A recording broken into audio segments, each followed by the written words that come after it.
तेरा गिरिवर चरण पूसा पसयं सोय देवदास्मीरम। श्रुत देवता प्रसन्न हो, श्रुत देवता जयवंत बढ़ते। इस उद्देश्य के लिए श्रुत परंपरा को हम जान रहे हैं। कल हमने आचार्य कुंभदेव के जो आगम है उनका परिचय प्राप्त किया था। उसके साथ साथ गुरु पंडित जी के विषय में भी जाना था। और अभी हम जिस दौर में हैं वो है लगभग आज से 2000 साल पहले का। क्योंकि वो एक 100 साल का कालखंड ऐसा था कि जिसमें बहुत आचार्य हुए, लिखा भी गया, लेकिन कौन आगे हुआ, कौन पीछे हुआ, कौन कनिष्ठ था, कौन वरिष्ठ था, ये सब चीज़ें बड़ी कठिन है बताना। फिर भी ये सब समकालीन थे, है ना। और उस दौर में के 2-3 ग्रंथों और आचार्यों का परिचय आज हम जानेंगे। शुरू कर देते हैं, जहाँ तक जाएगा जाएगा, है ना। उस दौर में एक और ग्रंथ लिखा गया था और उसका परिचय कल आपको दिया गया था शाम के व्याख्यान में। कौन सा शास्त्र था वो? भगवती आराधना। ये भी उतना ही प्राचीन ग्रंथ है। जब आप जैन सिद्धांत कोश में जो साहित्य, जैन साहित्य के इतिहास वगैरह की श्रेणियाँ हैं, सूचियाँ हैं, उसमें जाएंगे तो ये सब आगे पीछे हो सकते हैं। लेकिन जब और उनके विषय में खास जानेंगे तो भगवती आराधना किसी ने तो कुंभदेव के भी पहले का ग्रंथ माना है। इसी तरह एक आचार्य हुए, आचार्य कुमार स्वामी, जिन्हें हम आज कार्तिकेय स्वामी के नाम से जानते हैं। ये भी इतने ही प्राचीन आचार्य हैं। ऐसी भी मान्यता है एक ये कि कुंभदेव के भी पहले के, लेकिन जो भी रहा हो, कुंभकुट आचार्य के जो आगम है उसका सीधा प्रभाव आप कार्तिकेय प्रेक्षा में देख सकते हैं। क्योंकि आचार्य कुमार स्वामी कार्तिकेय का एक ग्रंथ उपलब्ध है जिसका नाम है अनुप्रेक्षा। और चूंकि वो कार्तिकेय स्वामी की है तो उसका नाम पड़ गया कार्तिकेयानुप्रेक्षा। बहुत महान ग्रंथ है और इसमें 489 गाथाएँ हैं, 489। ये भी प्राकृत भाषा का शास्त्र है। और इसका विषय भी क्या है? जैसे कुछ समय पहले आचार्य कुंभदेव का ग्रंथ था वारसाणुपेक्षा। वारसाणुपेक्षा संक्षेप था, ये थोड़ा और विस्तृत है, उससे 5 गुने कलेवर वाला है। तो ऐसा ही इसमें भी अनुप्रेक्षाओं का वर्णन है। इससे एक बात तो पता चलती है कि जिन्हें हम 12 भावना कहते हैं, ये भावना नाम बहुत बाद का है। मूल नाम इसका है अनुप्रेक्षा। क्या है? अनुप्रेक्षा। प्राकृत में जिसे बोलते हैं अनुप्रेक्षा। चाहे वारसाणुपेक्षा ले लो, चाहे कार्तिकेयानुप्रेक्षा ले लो। तो 12 भावनाओं का वर्णन मूलाचार में भी है, भगवती आराधना में भी है, 159 गाथाओं में है भगवती आराधना में। तो ये प्राचीन पद्धति है 12 भावनाओं की, और सब जगह इसका नाम है अनुप्रेक्षा, है ना। तत्वार्थ सूत्र में इसे क्या कहा गया है? अनुप्रेक्षा। सा बुद्धि समिति धर्म अनुप्रेक्षा परिचय जय चारित्रयी। अनुप्रेक्षा है ना। अनुप्रेक्षा, प्रेक्षा चिंतन, वस्तु के स्वभाव को बहुत निष्प्रह भाव से देखना, उसको चित्त में लाना, इसको बोलते प्रेक्षा। और उसे बार बार लाना, उसे बोलते हैं अनुप्रेक्षा। उसका बार बार चिंतन करना। वैसे तो मोदी जी चिंतन करते ही 24 घंटे किसी न किसी का, लेकिन जब उस चिंतन का आलम्बन वस्तु का स्वरूप हो, संसार की अनित्यता, आत्म स्वभाव की नित्यता, संसार की नश्वरता, आत्म स्वभाव का शाश्वतपना, है ना, संसार की दुख रूपता, आत्म स्वभाव की सुख रूपता। ऐसा जो चित्त का एक विशिष्ट क्षण लगता है हमारा, उसे बोलते हैं अनुप्रेक्षा, है ना। और ये अनुप्रेक्षा बहुत प्राचीन पद्धति है। छैड़ाला में लिखा है, मुनि सकल व्रति बड़ भागी, और भोगन तय वैरागी, वैराग पावन माई, चिंते अनुप्रेक्षा। तो इसमें लिखा वैराग उपावन माई। ये माई का क्या अर्थ है? मैया। ये 12 भावनाएं वैराग उत्पन्न करने के लिए मैया है, माँ है, जननी है। वैराग उपावन माई। माई तो समझते ना, कुलदेवी का माई नहीं है, कुलदेवी में तो मामी, मामा की पत्नी को मामी बोलते हैं, माई। ये ब्रज का माई है ना। माई मतलब माँ। और ये भी मूल रूप से कार्तिकेय में है, जहाँ आचार्य कुमार स्वामी लिखते हैं वैरग जननी हो। क्या शब्द है? वैराग की जननी, वैरग जननी हो। ठीक है, चलिए। ये कार्तिकेय एक ऐसा शास्त्र है, मैंने जितने भी 12 भावनाओं के ग्रंथ देखे, अनुप्रेक्षाओं के संक्षेप और विस्तार, उसमें सबसे जबरदस्त, सबसे विस्तृत यदि कोई शास्त्र है तो यही है कुमार स्वामी कार्तिकेय का कार्तिकेय अनुप्रेक्षा। और एक और आपको बता दूं, अच्छा आपसे कहा जाए कि जरा 12 अनुप्रेक्षाओं के नाम बोलना, बोलो कौन बोलेगा? बोलो।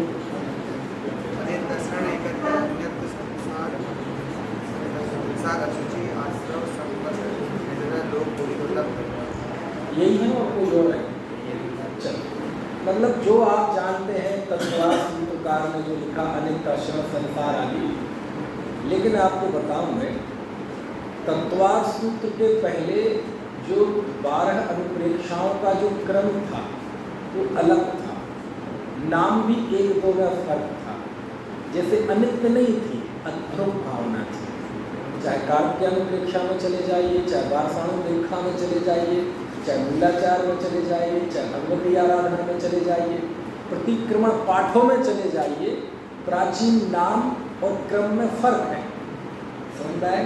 खैर, लेकिन तत्वार सूत्र ने ऐसे सफलता के झंडे गाड़े कि जो तत्वार सूत्र में लिख गया वो फाइनल हो गया। तत्वार सूत्र ने बहुत सारी प्राचीन परंपराओं को भी, है ना, गौण कर दिया। ये कार्तिकेय अनुप्रेक्षा में यही है 12 भावनाएं जो हम पढ़ते हैं, लेकिन कुछ बातों के लिए तक ये बहुत खास है। जैसे संसार अनित्य है लेकिन आत्मा नित्य है, संसार अक्षण है लेकिन आत्मा क्षण है। इस शास्त्र में नास्ति के अलावा अस्ति भी बताई है ना। एक दूसरी बात, जैसे आजकल दादा की सहजता की बात चल रही है, क्रम नियमित की बात चल रही है, अथवा पहले भी क्रमबद्ध पर्याय पर बहुत बात चली। आपसे कहा जाए कि जिस भाषा में हम बात करते हैं कि जिस ग्रंथ की जो पर्याय जिस समय जैसी होनी है वैसी ही होगी।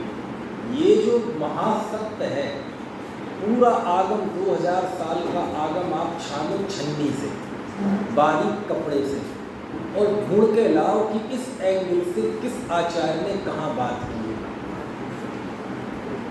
समझ में आया? तो पूरे जिनागम में एकमात्र कार्तिकेय स्वामी ने कार्तिकेय अनुप्रेक्षा ग्रंथ में, धर्म अनुप्रेक्षा में गाथा 321, गाथा 322, गाथा 323 में क्रमबद्ध पर्याय की बात की है इस लहजे में। तर्क अलग बात है ना। जब से जम्मी देशे जेड़ बिहाड़े जम कालंबी आदम जुड़ेर नियदम जम अम्बा हो मरणम्बा तम तस्य तम निदेशे तेड़ बिहाड़े तम निकालंबी ओ सब करिवारे निकोबा तक जयंतोबा एवं जोड़ छयो जान विदवान सब बच जाए सो सत्य की सुनो जो संकल्प सो। ये गाथाएं 2000 साल की आगम परंपरा में क्रमबद्ध पर्याय की ढोल नगाड़े नगाड़े ले लेके मुखर घोषणा यदि किसी ने की है तो कार्तिकेय स्वामी ने की है और इस शास्त्र में की है। एक बात। दूसरी बात, आमतौर पर आप देखेंगे कि जब हम लोक भावना में जाते हैं तो सब जगह लोक भावना बहुत बड़ी होती है और उसमें लोक भावना में वर्णन किसका होता है? 3 लोग। लेकिन आप कार्तिकेय प्रेक्षा में जाएंगे तो आपको वो लोक भावना इतनी ज़बरदस्त है कि अलग से एक शास्त्र है, समझिए। उसमें लोक का तो थोड़ा बहुत वर्णन है ही, लेकिन लोक भावना के अंतर्गत क्या क्या आता है उसमें उन्होंने उत्पाद गए ध्रुव का वर्णन किया, उसमें उन्होंने स्यादवाद का वर्णन किया, उसमें उन्होंने अनेकांत का वर्णन किया, उसमें उन्होंने सप्तभंगी का वर्णन किया और कमाल की बात है उसमें उन्होंने जीव की सिद्धि की। जैसे आपने कभी देखा होगा श्रीमद जी का आत्म प्रसिद्धि नाम सुना है, जिसमें उन्होंने जीव की आत्मा की सिद्धि की है। ये विषय भी कार्तिकेयानुप्रेक्षा की धर्मानु लोकानुप्रेक्षा में समझा है।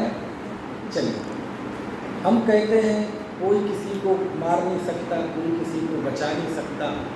ये सारी बातें जो हमारे तत्व ज्ञान के केंद्र में है, जिसका हम डंका पूरे देश में बजाते हैं, वो बातें उसी भाषा में, उसी तरह से, उसी लहजे में भी आपको कहीं मिलेगी तो कार्तिकेयानुप्रेक्षा में मिलेगी। नहीं कोई देवी लच्छी, नहीं कोई कुलनि कुबेयारम उभयारम अभयारम जीवारम किलम। कोई किसी को लक्ष्मी नहीं देता, कोई किसी का अपकार उपकार नहीं करता। ये सारी चीज़ें जीव के अपने कर्म के उदय से होती हैं, समझना है ना। और वहीं लिखा जम जब जम नीले से क्रमबद्ध पर्याय की वो भी। अच्छा, आपसे पूछा जाए तीव्र कषाय क्या है? अनंतानुबंधी कषाय की कुछ उदाहरण बताओ। किसे कहते हैं अनंतानुबंधी? क्या चीज? नहीं, वो तो दृष्टांत हो गया। कोई एग्जाम, एक तो होता है दृष्टांत, एक उसकी मिसाल, उदाहरण बताओ कि ये प्रवृत्ति अनंतानुबंधी की, तीव्र कषाय की। क्या चीज? सीताहरण। चलो वो तो है, लेकिन जिसने नहीं किया वो तो उसके तो नहीं है ना, किसी से बात नहीं करना। चलो कार्तिकेय स्वामी के चरणों में चले। आचार्य देव, तीव्र कषाय क्या है? हम क्या समझते हैं तीव्र कषाय? ये नहीं है तीव्र कषाय। क्या है अनंतानुबंधी कषाय, तीव्र कषाय? वो लिखते हैं अपपसंस्करणम, है ना, दोष पूज्य पुरुषेषु दोष गहन शीलत्तम वैर धरणम च सुईरम तीव्र कषायाण लिंगाणि। ये तीव्र कषाय के चिन्ह है। क्या? अपपसंस्करण, अपनी प्रशंसा करने का स्वभाव।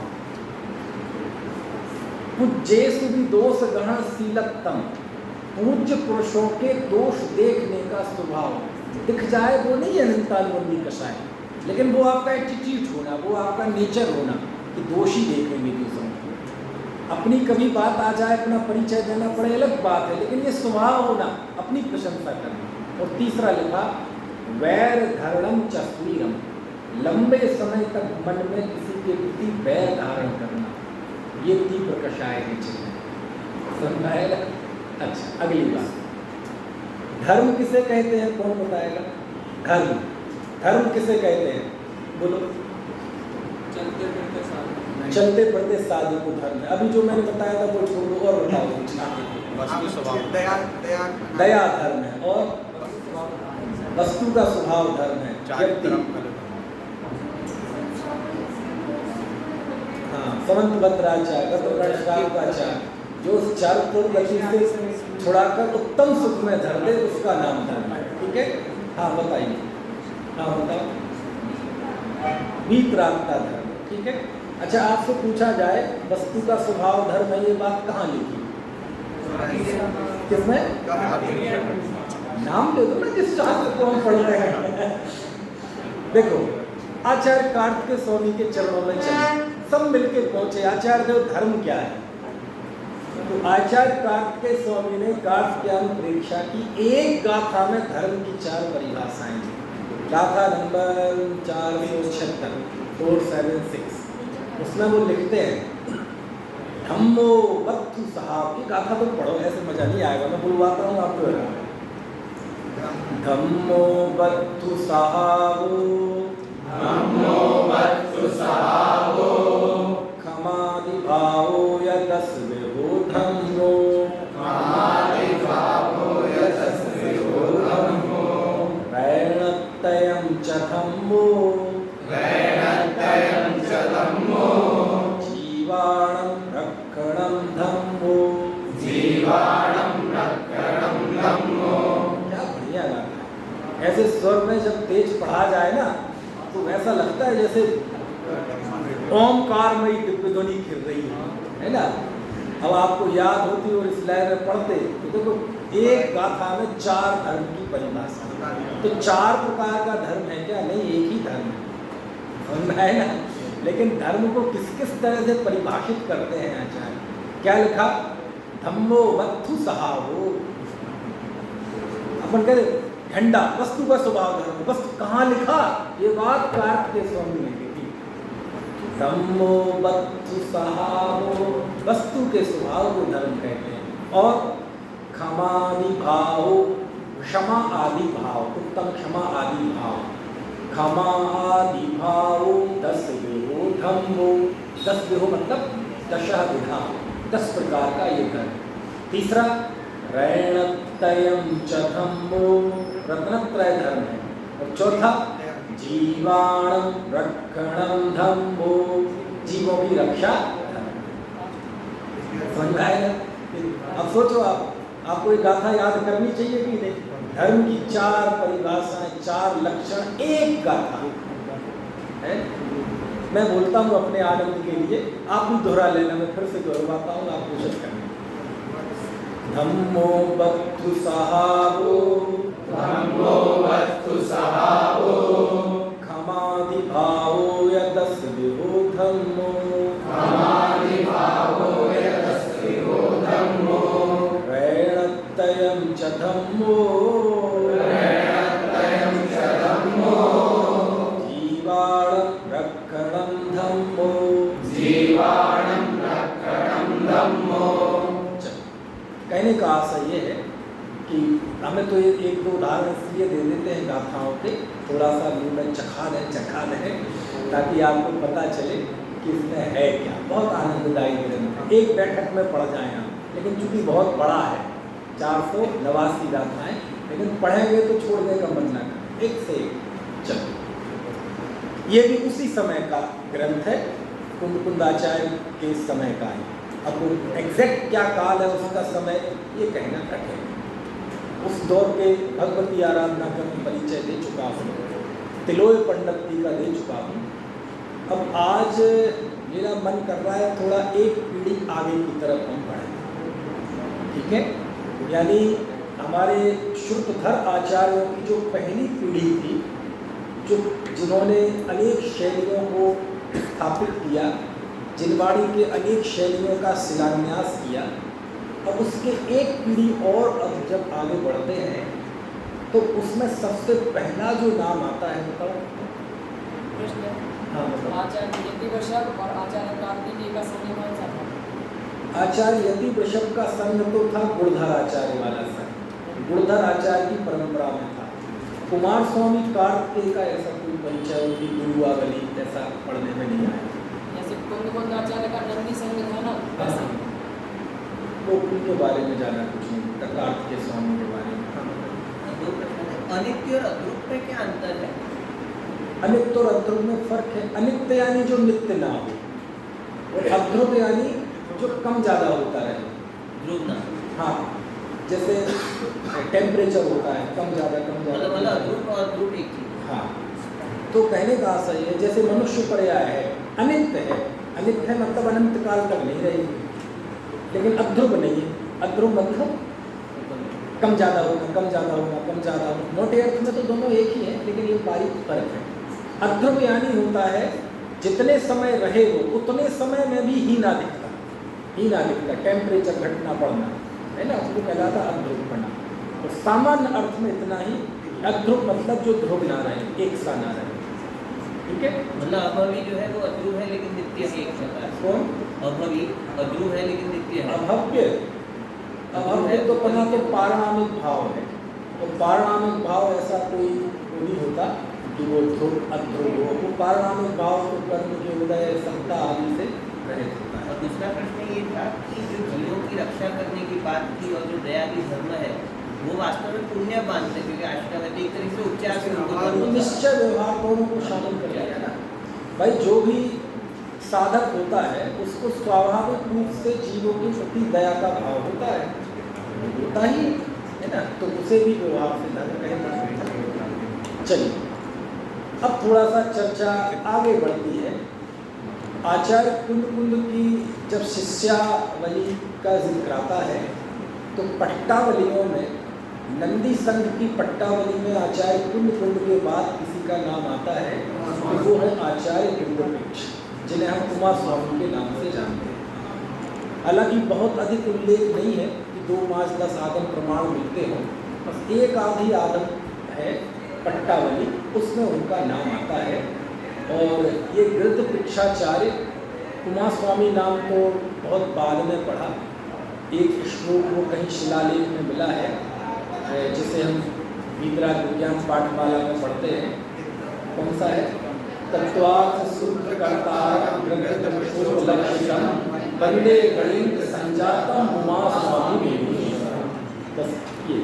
लेकिन प्राचीन नाम जो है इनका वो गृद्धपृक्षाचार्य मिलता है, और भी मिलता है तो उमा स्वाति मिलता है ना। चलिए तत्वार्थ सूत्रकार आचार्य उमा स्वामी ने जब तत्वार्थ सूत्र की रचना की आज से लगभग 1900 साल पहले, और ये संस्कृत भाषा में की जो 10 अध्यायों में निबद्ध है, 353 उसमें सूत्र हैं। दिगंबर श्वेतांबर परंपराओं में थोड़ा थोड़ा सूत्रों का फर्क है। प्रश्न ये है, तत्वार्थ सूत्र जब लिखा गया तो तत्वार्थ सूत्र का इतना नाम रहा पिछले 1900 साल में, इतना नाम रहा, मेरे समझ से दुनिया का अकेला ऐसा शास्त्र होगा जिस पर सबसे ज़्यादा लिखा गया, जिस पर सबसे ज़्यादा काम हुआ। 1000 से अधिक टीकाएँ लिखी गई। कितनी? और मैं तो ऐसा कहता हूँ डेमो के साथ, आज वो भी डेमो हुआ मेरे साथ खुद ही। आप भारत देश के किसी भी मंदिर में चले जाइए, आपको वहाँ एक ना एक तत्वार्थ सूत्र किसी एक व्यक्ति की ऐसी टीका मिल जाएगी जिसका आपने कभी नाम नहीं सुना। आज भी मैं और भाई साहब राकेश जी यहाँ गए थे भट्टारक जी की नसिया में, वहाँ के बुक स्टॉल पर गए तो एक तत्वार्थ सूत्र रखा था किसी का। मैंने कहा आपने इसको देखा, जाना कभी, जानते हो कौन है ये ब्रह्मचारी जो थे? मैंने कहा नहीं, मैं भी नहीं जानता। मैंने कहा आप देश के किसी भी मंदिर में चले जाओ, एक तत्वार्थ सूत्र ऐसा जरूर मिल जाएगा जिसका आपने कभी नाम नहीं सुना होगा। से हजारों टीकाएं व्याख्या आदि लिखे गए किस पे? तत्वार्थ सूत्र। आपके सामने जो तत्वार्थ सूत्र छपा हुआ आता है इस साइज में होगा या थोड़ी छोटी साइज में होगा, लेकिन यदि तत्वार्थ सूत्र के सूत्रों को लिखा जाए तो वो कितने पृष्ठों में आ जाएंगे? 4-5 पृष्ठों में आ जाएंगे, जैन दर्शना में छपे। अब मेरे अंदर ये प्रश्न खड़ा होता है कि इस तत्वार्थ सूत्र में आखिर ऐसा क्या है? 1900 साल हो गए, 1900 साल बीत गए, लेकिन ये तत्वार्थ सूत्र एक ऐसा कल्प वृक्ष है, ऐसी कामधेनु है जिसमें से क्षीर की धारा निकलती जाती है। ऐसा कल्प वृक्ष है कि इसमें से ज्ञान निकलता जाता है, लेकिन इसका तेज कभी कम नहीं होता। और वो कल्प वृक्ष तो अवसर्पणी काल में निस्तेज भी हो गए, खत्म भी हो गए, लेकिन ये ऐसे कल्प वृक्ष है कि आज भी इनका तेज चालू। ऐसा क्या है इस तत्वार्थ सूत्र में कि वो 353 सूत्र 5-7 पृष्ठ आज हजारों पृष्ठ, लाखों पृष्ठ बन गए। समझ में आया? हाँ, कोई सोचता कि भाई अब सबकी अपना मन है लिखने का, नहीं, सबका अपना नहीं। समंतभद्र आचार्य जैसे कलिकाल सर्वज्ञ जब वो तत्वार्थ सूत्र की टीका लिखते हैं, गंधहस्ती महाभाष्य भले ही आज उपलब्ध ना हो, तो कुछ ना कुछ तो दम है। जब पूज्यपाद स्वामी जब उस पर टीका लिखते हैं सरवार सिद्धि, आज से 1500 साल पहले, कुछ ना कुछ तो उसमें दम है। आज से 1300 साल पहले जब अकलंक देव उस पर तत्वार्थ वार्तिक लिखते हैं, इस शैली में बता रहा हूँ ताकि उनकी टीकाओं का परिचय आपको हो जाए। हाँ, अकलंक देव जब लिखते हैं तो कुछ ना कुछ तो तत्वार्थ सूत्र में ऐसा है। आचार्य विद्यानंदी आज से 1100 साल पहले तत्वार्थ सूत्र की श्लोक वार्तिक टीका लिखते हैं, कुछ ना कुछ तो उसमें है।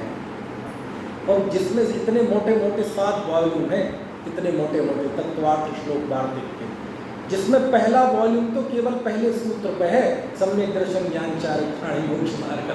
पहले 4 वॉल्यूम पहले अध्याय में है। तब लगता है कुछ ना कुछ तो है इस शास्त्र में। ऐसा क्या है इस तत्वार्थ सूत्र में, बताऊंगा, अभी घबराना मत। पहले आप टीकाओं का परिचय तो प्राप्त कर लो। इतनी बड़ी बड़ी टीका है, श्लोक वार्तिक टीका, लेकिन बाद में आचार्यों का मन नहीं भरा। आचार्य अमित गंगी ने उस पर टीका लिखी, आचार्य शुद्ध सागर सूरी ने उस पर टीका लिखी, आचार्य बालचंद मुनि ने टीका लिखी। नाम लेते जाओ तो घंटों चले जाए आचार्यों के नाम का नाम, और विद्वान भी पीछे नहीं रहे। पंडित सदाशिव दास जी ने उस पर अर्थ प्रकाशी का टीका लिखी। आज अभी पिछली 2-3 पीढ़ी पहले जितने भी विद्वान थे, पंडित फूलचंद जी, पंडित कैलाश चंद जी, पंडित पन्नालाल जी, शायद ही कोई ऐसा रहा हो जिसने तत्वार्थ सूत्र पर काम ना किया हो। उसकी बाद की पीढ़ी के आज भी जो वरिष्ठ विद्वान हैं, उन्होंने भी कोई ऐसा नहीं होगा जिसने तत्वार्थ सूत्र पर टीका ना लिखी हो। दादा ने तो लिखी है, क्या नाम है, भाई साहब वीर सागर जी ने भी लिखी है। बहुत इतना काम हुआ। अब हंसना मत तो थोड़ा मैं बताऊं, एक बार कोशिश मैंने भी की है ना।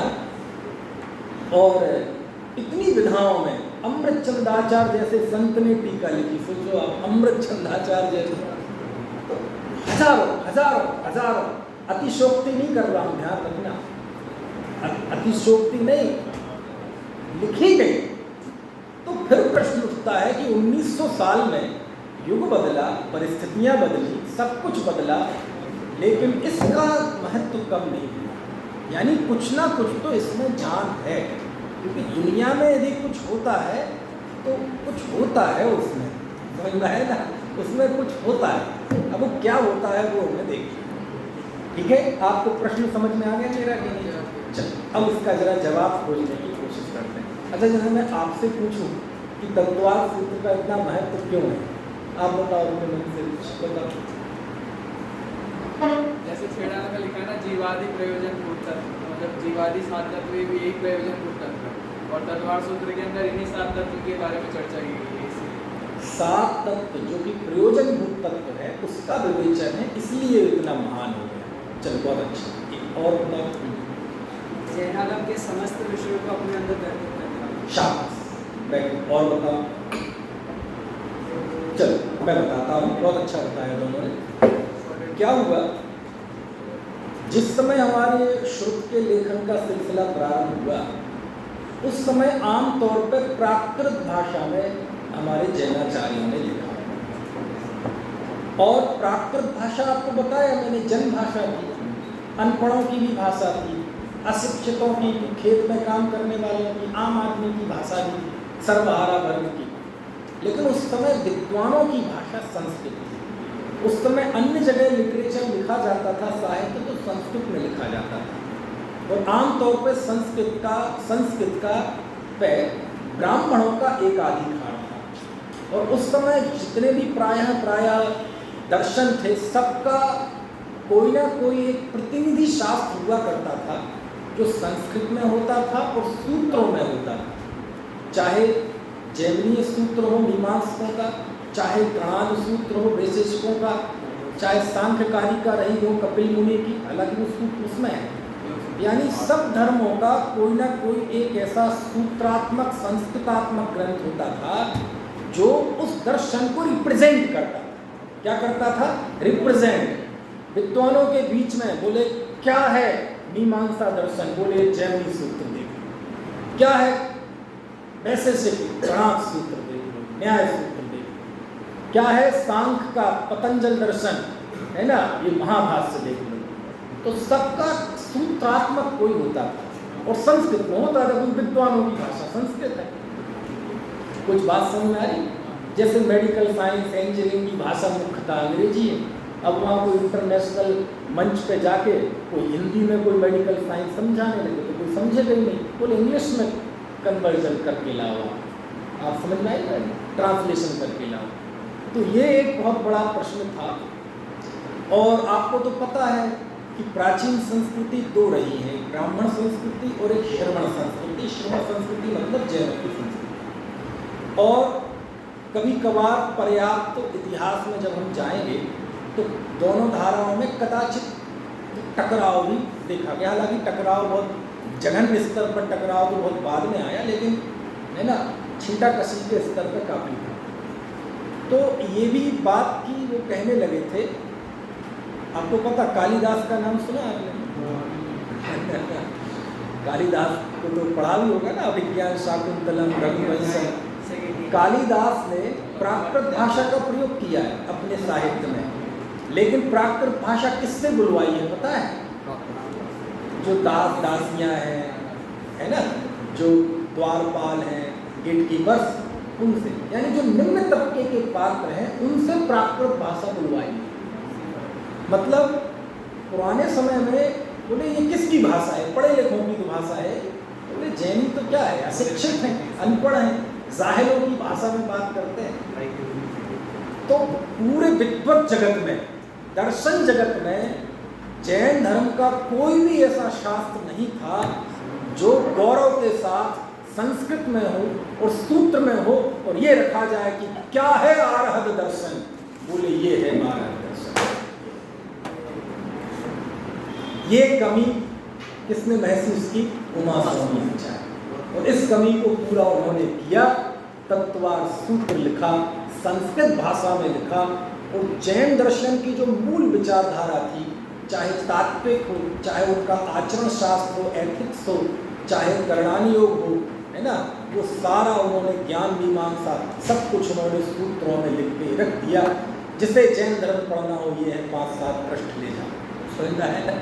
इसलिए तत्वार सूत्र पे इतना ज़्यादा लोग लीजिए। एक कारण समझ में आया कि नहीं? अब दूसरा कारण समझ। बोले जैन धर्म जानना है, कैसे जाने? तो कहा देखो ये आचार्य कुंद के 13-14 पहाड़ तो आज भी हैं, उस समय हो सकता है ज़्यादा हो, समझ लो। अभी उल्लेखों को माना जाए तो 84 सही मान लो आप। ये हैं कुंद आचार्य के 84 पहाड़, ये ले जाओ, ये पढ़ो। अब यही बेंच भर गए ढेर। बोले और क्या पढ़ो? बोले 3 लोग का जानना, एक तो लोग पंडिती पढ़ो, 6000 गाथाएं। और चरणामृत मुनियों का आचरण, ये मूलाचार पढ़ो, ये भगवती आराधना पढ़ो। मूलाचार की 1250 गाथाएं, भगवती आराधना की 2170, ये 3500-4000 गाथाएं हैं। और कर्म सिद्धांत पढ़ना है तो बोले 40,000 श्लोक प्रमाण, 36,000 भी कहा जाता है, 36 पकड़ लो, 36,000 श्लोक प्रमाण, ये सब खंडागम ले लो जी। और क्या पढ़ें जी? जीव के मनोविज्ञान को, उसके विकारों को पढ़ना है, एक कसाय पढ़ ले जाओ। आपको समझ में आए? अब एक टेबल पर अब इतना पढ़ो, और अभी भी पूरा नहीं हुआ क्योंकि कुछ शैलियाँ अभी लिखी जाना बाकी थी। अभी पुराण शैली नहीं थी, अभी न्याय के ग्रंथ नहीं थे, बहुत कुछ लिखा जाना बाकी था, श्राप का चार नहीं था अभी। तो उमा स्वामी आचार्य ने क्या किया? बोले जैन दर्शन की तत्व व्यवस्था क्या है? बोले ये 7 तत्व ये है। द्रव्य व्यवस्था क्या है? सद्द्रव्य लक्षण, उत्पाद द्रव्योत्तम सत, गुण पर्याय द्रव्य। आचार शास्त्र क्या है? लोग अणुव्रत, महाव्रत, महाव्रतों की भावनाएं। विश्व के बारे में आप क्या मानते हैं? ये देखो, भूतकाल, भविष्यकाल, वर्तमान काल, लोक, मध्यलोक, अधोलोक। इतिहास क्या है? ये है ना, अवसर्पणी, उत्सर्पणी, सब ये है। आप क्या दुखी सुखी होने का उपाय क्या है? बोले जीव ऐसे ऐसे भाव करता है तो ऐसे कर्म मानता है, इस तरह से संपन्न निर्जरा करता है तो उस कर्मों से छूटता है। उस समय की उपलब्ध जो भी भाई बता रहा था वो बिल्कुल सही बताया। उस समय तक हमारे जिनागम की जितनी जितनी शैलियों का विकास हो चुका था, उन सारी शैलियों को आचार्य ग्रंथ पिक्ष ने तत्वार्थ सूत्र के कुछ एक सूत्रों में शामिल कर दिया। यानी उस समय का जितना आगम आपको पढ़ना हो तो एक तरफ इतना ढेर लगा हुआ है और उसका सार जानना हो तो ये 4 से पृष्ठ। उस समय की उपलब्ध जितनी भी शैलियां थी उन सारी शैलियों को उन्होंने इसमें शामिल कर लिया। बोले क्या पढ़े? बोले ये पढ़ो। इसलिए तत्वार्थ सूत्र की इतनी ज़्यादा मांग रही, डिमांड रही। 2 बातें। तो तीसरी बात, तत्वार्थ सूत्र की जो समाहार, इसी को ही कहते हैं समाहार शक्ति। समाहार शक्ति, समाहार शक्ति जानते हैं? समाहार शक्ति से आशय ये है अपने में शामिल करने की शक्ति। जैसे आपने देखा होगा पहले कंप्यूटर होता था, बहुत साल पहले, मालूम कितना बड़ा कंप्यूटर होता था। हॉल तो थोड़ा ज़्यादा बड़ा कर दिया मैंने, मतलब बहुत बड़ा होता था। इसके आधा तो कर ही लो, पूरा तो नहीं, आधा कर, इतना बड़ा कंप्यूटर। लेकिन हमने तो वो नहीं देखा, हमने तो डेस्कटॉप देखा अपनी उम्र में, जब इतना बड़ा चौड़ा सा वो मॉनिटर होता था, आगे कम होता था, पीछे ज़्यादा होता था, है ना। और उस समय वो फ्लॉपी चलती थी, फ्लॉपी, और उसकी क्षमता कितनी होती थी? केबी में, किलोबाइट, मेगाबाइट नहीं, एमबी नहीं, किलोबाइट। धीरे धीरे उसका आकार घट गया, है ना। और जैसे मान लो फ्लॉपी की जगह आई फिर सीडी की कुछ एमबी में, धीरे धीरे सीडी की जगह आई डीवीडी, जीबी में आ गया मामला, है ना, गीगाबाइट। और धीरे धीरे पेन ड्राइव भी आने लगी, डीबी में आ गया। हाँ, अब वो आकार तो हो गया छोटा और उसमें डाटा संग्रहित करने की शक्ति हो गई बहुत। अब पेन ड्राइव आती है 256 GB, है ना। तो अब तो फ्लॉपी गायब, सीडी गायब, डीवीडी गायब, सब गायब। अब बची क्या? Pen drive. अब आप सोचो इतनी सी छोटी चिप है, उसमें 512 GB डाटा, समझ गए? हजारों शास्त्र उसमें आ सकते। ये क्या है? समाहार शक्ति, इसको बोलते समाहार शक्ति, ठीक है। तो तत्वार्थ सूत्र पूरे ग्रंथ की समाहार शक्ति और एक एक सूत्र की समाहार शक्ति तो बहुत जबरदस्त है। कैसे? तो ग्रंथ की समाहार शक्ति तो मैंने बता दी आपको कि उस समय की जो उपलब्ध शैलियां थी, जनागम का जितना भी ज्ञान विज्ञान लिपिबद्ध हो चुका था, उन सबको उन्होंने अपने 353 सूत्रों में शामिल कर दिया।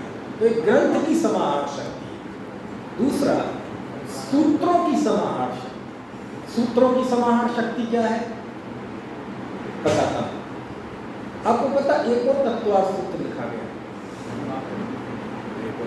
किसका? एक आचार्य प्रभाचंद्र ने भी तत्वार्थ सूत्र लिखा, लेकिन आप नाम नहीं जानते। जैसे 3 छेड़ाला लिखी गई, लेकिन 2 छेड़ाला तो आपने देखी भी नहीं होगी, ऐसे। तो समाहार शक्ति क्या होती है? देखो, जैसे तत्वार्थ सूत्र का 8वां सूत्र है, सत्संख्या क्षेत्र स्पर्शन कालांतर भावाल बहुत वैश्य, ये षटखंडागम इससे है। षटखंडागम इसी सूत्र के केंद्र में है। देखो समाहार शक्ति, षटखंडागम की पूरी सत्रूपणा उन्होंने एक सूत्र में ले ली, पूरी सत्रूपणा, जिसमें धबला के 2 भाग इतने मोटे मोटे, एक सूत्र में समाहार शक्ति। क्या है सूत्र? सत्संख्या क्षेत्र स्पर्शन कालांतर भावाल बहुत वैश्य। पूरे न्याय शास्त्र का बीज एक सूत्र, प्रमाण नय। बोलो, न्याय में प्रमाण और नय के अलावा कुछ है? आपको बात समझ में आई? और तत्वार्थ सूत्र की समाहार शक्ति, उसके एक एक सूत्र की समाहार शक्ति ने एक काम किया कि तत्वार्थ सूत्र ने जो लिख दिया वो ही आज दुनिया में प्रचलित है। आपसे जो मैंने कहा था 12 भावनाएं, वो तत्वार्थ सूत्र में उल्लिखित 12 भावनाओं के नाम व क्रम है। उससे प्राचीन जितने शास्त्र हैं उसका नाम भी अलग है और क्रम भी अलग है, लेकिन कोई नहीं जानता। तत्वार्थ सूत्र में जो लिख गया वो फाइनल है। बंध के कितने कारण हैं बताना जरा तत्वार्थ सूत्र के आधार पर।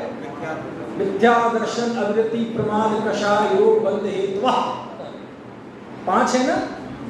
तत्वार्थ सूत्र के पुरानी पूरी आगम परंपरा में 4 है, मिथ्यात्व, अविरति, कषाय और योग। प्रमाद नहीं। लेकिन तत्वार्थ सूत्र में प्रमाद लिख गया तो किसी को पता ही नहीं कि 5 के 4 भी होते हैं। तत्वार्थ सूत्र से जो परंपराएं चली वो प्राचीन कई सारी परंपराएं गौण हो गई। समझ में आया? ऐसे बहुत है। तत्वार्थ सूत्र को मेरे 258 व्याख्यान हैं। कितने? 258 सब यूट्यूब पे एक फोल्डर में मौजूद है। उसमें सारी बातें बताई है मैंने। ये तो जितनी मुझे दिमाग में आती जा रही नाव लगा देता हूँ, मैं तो छोड़ देता हूँ जहाँ किनारे लगेगी। एक एक सूत्र के साथ इतना बड़ा बड़ा इतिहास जुड़ा है तत्वार्थ सूत्र में, हर चीज के साथ, है ना। श्रावक के 12 व्रत, कुंदकुंदाचार्य ने तो 12 व्रतों में सल्लेखना को लिया है, एक 12वां व्रत, लेकिन तत्वार्थ सूत्र में नहीं है तो आज तक नहीं है। उन्होंने अलग से ले लिया सल्लेखना को, है ना। मारणांत की सल्लेखना दोषिता अलग से ले। कुछ बात समझ आ रही कि ऐसे तो बहुत ये सब स्टडी करो तो आपको पता चलेगा कि तत्वार्थ सूत्र में कितनी संभावनाएं देखी आचार्य ने। तत्वार्थ सूत्र का 2 लाइन का मंगलाचरण बोलो। मोक्ष मार्ग से नेतारं भूतारं कर्म भूभृतां ज्ञातारं विश्वतत्त्वानां वन्दे तत्त्वमूलम्। 2 पंक्तियों के इस मंगलाचरण ने पंचम काल में इतिहास के झंडे गाड़ दिए।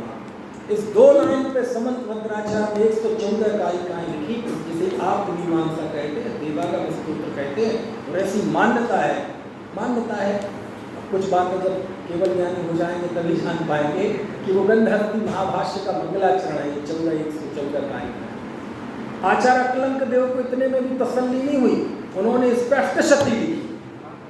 अकलंक विद्यानंदी स्वामी को इतने में भी तसल्ली नहीं हुई, उन्होंने स्पष्ट सहस्त्री लिखी 8000 श्लोक, जिसे सब क्या कहते हैं? कष्ट सह। सब नहीं कहते, उन्होंने खुद कहा है। विद्यानंदी आचार्य ने खुद ही उसे कष्ट सहस्त्री कहा है। जैसे यहाँ जैसे अष्टमी के दिन हरी नहीं बनती ना, तो जब नहीं बनती तो हम लोग कहते थे यार आज तो कष्टमी है। तो कष्ट से तो आप समझे ना, एक एक सूत्र क्या झंडे गाड़ता है। प्रमाण नहीं रधिगमाने झंडे गाड़ दिए। पूरे न्याय, आज न्याय के लगभग 260 ग्रंथ मौजूद हैं। उनके मूल में क्या है? प्रमाण नहीं रधिगम। कुछ बात समझ आ रही कि नहीं? सम्यक दर्शन ज्ञान चारित्राणि मोक्ष मार्गा तत्वार्थ श्रद्धानम सम्यक दर्शनम, ये सब कुंद देव के साहित्य से निकले ये सूत्र। लेकिन इन सूत्रों ने ऐसा तहलका मचाया। 7 तत्व, चलो एक छोटी सी, 7 तत्व कितने होते हैं? 7। बोलना जरा क्या क्या नाम? ये तत्वार्थ सूत्रकार ने लिखे। इसके पहले 9 की परंपरा थी। हाँ, और केवल कुंद देव के आगम में देख लो, भगवती आराधना में भी वो 9 है, मूलाचार में भी 9 है। कौन कौन? क्रम भी ये नहीं है। जीव, अजीव, आश्रव, संवर, निर्जरा, बंध, मोक्ष, पुण्य, पाप। नहीं, पुण्य पाप बीच में आ गए। जीव, अजीव, पुण्य, पाप, आश्रव, संवर, निर्जरा, बंध और मोक्ष। इस समय सार में जो क्रम है ना, यही क्रम प्राचीन आगम में सब जगह, और यही 9 है। लेकिन मैंने बताया ना, तत्वार्थ सूत्रकार ने 7 लिख दिए, और जिस क्रम में लिख दिए, आज पूर्व पश्चिम उत्तर दक्षिण आबाल गोपाल सब उसी क्रम में जानते हैं, और उतनी ही जानते हैं संख्या। जीव, अजीव, आश्रव, संवर, निर्जरा, मोक्ष। भारत में चले जाओ, विदेश में चले जाओ, कश्मीर से कन्याकुमारी तक, दिगंबर, श्वेतांबर, 13, 20, 33, कहीं चले जाओ, तत्व 7 है और इसी क्रम में। ये बात किसने लिखी? तत्वार्थ सूत्रकार ने। और आज वही आपको पता है, ये हम समझते हैं समय सार में जो 9 क्रम है, हमने कई बातें सुनी है उसके कि वो नाटक के रूप में देखा गया है। तो आश्रव का विरोधी संवर है, और बंध का विरोधी निर्जरा है, इसलिए समय सार में सोच समझ के क्रम रखा गया है। ऐसा नहीं है, प्राचीन क्रम वही है। मूलाचार में भी वही है, भगवती आराधना में भी वही है। सब कुछ। लेकिन तत्वार्थ सूत्रकार ने जो लिख दिया, लिख दिया। कुछ बात समझ में आ रही है आपको? बहुत सारी बातें हैं तत्वार्थ सूत्र के विषय में। कहने का आशय ये है कि शुद्ध अवतार जब हुआ, अब एक देखो आखिरी क्लास है, 2-3 मिनट थोड़ा सा धैर्य रख लेना। इस तरह तत्वार्थ सूत्र में संस्कृत भाषा में हमारे यहाँ लेखन का सिलसिला शुरू हुआ। इसी फेरिस्त में फिर एक बड़े आचार्य हुए समंतभद्र आचार्य, जिन्होंने न्याय की शैली की स्थापना की, न्याय करके स्तोत्र लिखे। श्रवणाचार्य तो लिखा जा चुका था, लेकिन इस युग का प्रथम श्रावकाचार्य रत्नकर ने श्रावकाचार्य लिखा, और फिर टीकाओं का दौर चला। अरे फिर इतना हमारे जैनाचार्यों ने बहुत देर से लिखना शुरू किया, लेकिन जब एक बार लिख दिया तो ऐसी बाढ़ आई चिनागम की कि एक बार राहुल सांकृत्यायन से पूछा, महापंडित राहुल सांकृत्यायन, आप शायद परिचित ना हो, बहुत बड़े विद्वान, इतिहास के, दर्शन के, पुरातत्व के, भाषा के। उनसे पूछा, पंडित जी, महापंडित कहलाते थे, किसी विद्यार्थी ने पूछा, पंडित जी इस दुनिया में इस सृष्टि की रचना किसने की? तो उन्होंने कहा, सृष्टि की रचना किसने की मुझे नहीं पता, लेकिन दुनिया में साहित्य की रचना यदि किसी ने की है तो जैनाचार्य ने। समझ में आएगा? तो ये हमारी जिम्मेदारी है। वो क्या है, पूरे भारतवर्ष के मंदिरों में जाते हैं, शास्त्रों की अलमारियाँ भरी पड़ी हैं, कोई पढ़ने वाला नहीं, दीमक लग रही है। दीपावली की सफाई के बहाने लोग बेच देते हैं कबाड़ी के यहाँ, वो बाजार में आ जाती है, उस पेज पे समोसे रख के खाते हैं लोग। समझ में आया? ये स्थिति इसलिए आई क्योंकि हमने पढ़ना बंद कर दिया। तो श्रुत की परंपरा को पढ़ने का केवल एक ही उद्देश्य है कि हम जीवन का एक लक्ष्य बनाएं, हम अधिक से अधिक श्रुत का सेवन करें, अधिक से अधिक श्रुत का सेवन करेंगे। मूलाचार्य में गाथा आती है, तो गाथा बस सुनाएंगे और इस शिविर का, इस क्लास का समापन करेंगे। उसमें लिखा आचार्य ने, वृणेण स्तुत मदीधम जदपि पमादेण होदि विस्तरितम तमोत्थावधि पर भवे केवल राम च आवहि। 286 गाथा है मूलाचार्य की। जिनागम के पठन सेवन का महत्व बताने वाली श्रेष्ठ गाथाओं में मुझे ये गाथा मालूम। वो क्या लिखते हैं, विनयेण स्तुत मदीधम, विनय से किया गया श्रुत का अभ्यास। क्या अर्थ है? विनय से किया गया श्रुत का अभ्यास सेवन। जदपि प्रमादेण होदि विस्तरितम, हो सकता है आप प्रमाद आदि की वजह से भूल जाएं, कोई पाप का ऐसा उदय आए, दिमाग का स्क्रू ढीला हो जाए, आप सब भूल जाएं, मेमोरी लॉस हो जाए, अल्जाइमर हो जाए, सब भूल जाएं। लेकिन विनय से किए गए वो श्रुत के अभ्यास में इतनी ताकत होती है कि कदाचित उदय बस आप भूल भी जाएं, लेकिन उसमें इतनी ताकत होती है, तमोत्थावधि पर भवे केवल राम चावधि, कि वह विनय से किया गया श्रुत का अभ्यास जीव को अगले भाव में केवल ज्ञान में स्थापित कर देता है। समझ रहा है? इसलिए पढ़ो पढ़ो पढ़ो, किसके लिए? अपने आत्महित के लिए, अपना आत्मबल बनाने के लिए पढ़ो। और जब हम अपना आत्मबल बढ़ाएंगे, जब हम श्रुत की आराधना खुद करेंगे, तो आसपास वालों को भी 2-4 कुछ लाभ मिल जाए तो मिल जाए, वो सेकेंडरी है। प्रभाव नाते मूल में तो आराधना ही होती है। चलो, इतने दिन आपके बीच में रहा, यदि मेरी आचरण से कुछ आपको दुख पहुँचाओ तो मुझे क्षमा करना। जय।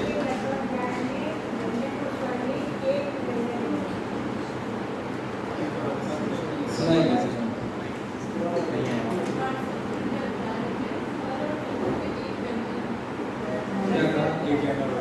स्वर और व्यंजन के बारे में कह रहे हैं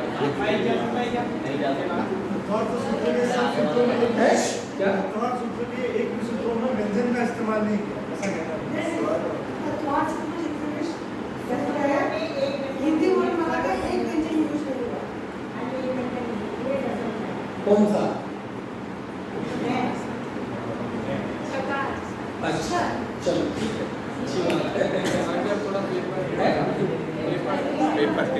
पेपर क्या आएगा इसमें? पेपर कल बताएगा, भूल जाएगा, पैटर्न कल बता दिया था, बाकी जो पढ़ाया है इसमें आएगा। है ना? क्या नहीं, कल बताया था, पैटर्न बताया था। पहले 5 प्रश्न आएंगे, 1-1 नंबर के खाली स्थान, उसके बाद